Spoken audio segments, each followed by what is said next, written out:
हमेशा हमेशा चर्चा का विषय रहा है, क्वेश्चंस बनते रहे हैं इसमें। आप बराबर सुनते आए होंगे इमरजेंसी और कर्फ्यू। बहुत सारे क्वेश्चंस यहाँ बनते हैं कि कर्फ्यू इमरजेंसी में क्या वेरिएशन है, क्या डिफरेंसेस हैं।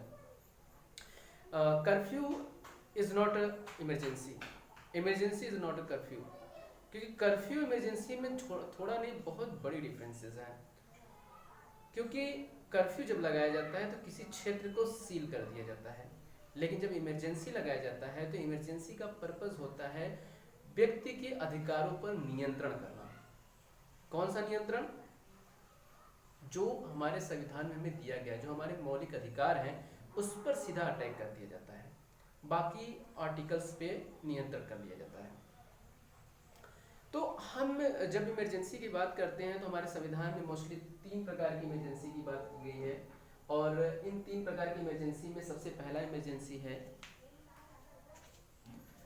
इमरजेंसी है, आप देखेंगे पहला इमरजेंसी है नेशनल इमरजेंसी, जिसे राष्ट्रीय आपातकाल कहा जाता है। दूसरा है प्रेसिडेंट रूल, जिसे राष्ट्रपति शासन कहा जाता है।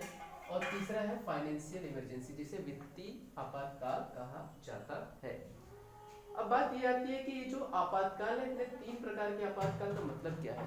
ये 3 प्रकार के जो आपातकाल हैं, इनका पर्पस ये होता है कि इनके उद्देश्य अलग अलग हैं। कंडीशंस हैं इनके कंडीशंस जैसे ही वो कंडीशंस बनते हैं, इसको अप्लाई कर दिया जाता है, इसका यूज कर लिया जाता है। चाहे वो प्रेसिडेंट रूल हो, चाहे वो फाइनेंशियल इमरजेंसी हो, चाहे वो नेशनल इमरजेंसी हो। जो बोर्ड्स के स्टूडेंट्स हैं क्लास 10th के 9th के, उनके लिए खासा इंपॉर्टेंट है, बहुत ही इंपॉर्टेंट है। क्योंकि प्रेसिडेंट और प्रेसिडेंट रूल, हम लोग जब पढ़ रहे थे प्रेसिडेंट के बारे में, तो प्रेसिडेंट में हमने पढ़ा था, प्रेसिडेंट के दायित्व पढ़े थे, उनके इलेक्शन पढ़े थे, उनके रिस्पॉन्सिबिलिटी पढ़े थे। तो यहाँ पे हम लोग क्या देखेंगे कि मोस्टली हम लोग ये देखेंगे कि इसमें इमरजेंसी में ये जो इतने 3 प्रकार के आपातकाल बताए गए हैं, इन तीनों प्रकार के आपातकाल के क्या उद्देश्य हैं, और ये आपातकाल कहाँ कहाँ लगाए जाते हैं, कब लगाए जाते हैं, और अब तक कितने बार लगाए गए हैं। देखिए मोस्टली क्या होता है, इमरजेंसी क्या होता है कि इमरजेंसी जो नेशनल इमरजेंसी है, ये तब लगाया जाता है जब कंडीशन क्रिएट हो, जब आउटसाइडर अटैक हो, जब बाह्य आक्रमण हो, और क्या हो, इंटरनल थ्रेट हो या इंटरनल रिवोल्ट हो जाए। भारत में ही किसी तरह से युद्ध, या युद्ध क्या मोस्टली अब रिवोल्ट न कह के इसे थ्रेट ही कहें, आंतरिक खतरा ही कहें, सशस्त्र विद्रोह इसे कहा जाता है।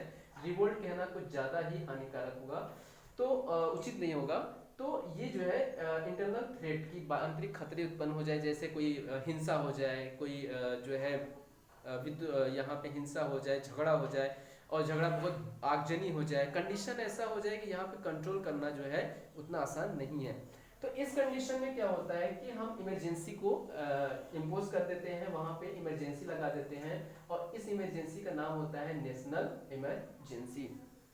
अब आपको पता है कि कर्फ्यू और इमरजेंसी में जो है सम डिफरेंसेस हैं। आप जब बात करते हैं कर्फ्यू की, जब कर्फ्यू की बात करते हैं तो कर्फ्यू और इमरजेंसी में डिफरेंसेस क्या है। जब हम किसी क्षेत्र में कर्फ्यू लगाते हैं तो कर्फ्यू का उद्देश्य ये होता है कि वहाँ पे सभी गतिविधियों पर पूर्णतः नियंत्रण स्थापित कर लिया जाए। इसका मतलब उस क्षेत्र को पूर्णतः सील कर दिया जाए।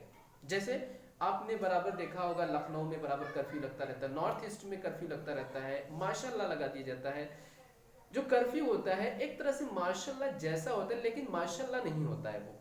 अभी हम आगे देखेंगे नेक्स्ट वीडियो में कि मार्शल लॉ क्या होता है, मार्शल लॉ कब इम्पोज किया जाता है। उसके बाद हम देखेंगे कि जो सुप्रीम कोर्ट के पास अथॉरिटी है वो कौन कौन से पावर्स यूज करता है लोगों को काउंटर बैलेंस करने के लिए, स्टेट को काउंटर बैलेंस, एडमिनिस्ट्रेटर को काउंटर बैलेंस करने के लिए। ये हम लोग नेक्स्ट वीडियो में देखेंगे। इसमें हम इतना समझेंगे कि जो नेशनल इमरजेंसी है, नेशनल इमरजेंसी तब लगाया जाता है जब 2 कंडीशन अप्लाई हो, 2 कंडीशन क्रिएट हो। वो कंडीशन कौन कौन से हैं, एक आउटसाइडर अटैक हो और दूसरा हो इंटरनल थ्रेट हो। देखिए इसमें देखिए मौलिक हमारे जो कॉन्स्टिट्यूशनल जो हमें राइट्स मिले हैं उस पे दोनों में अलग अलग कंडीशन में अलग अलग इम्पोर्टेंस होता है।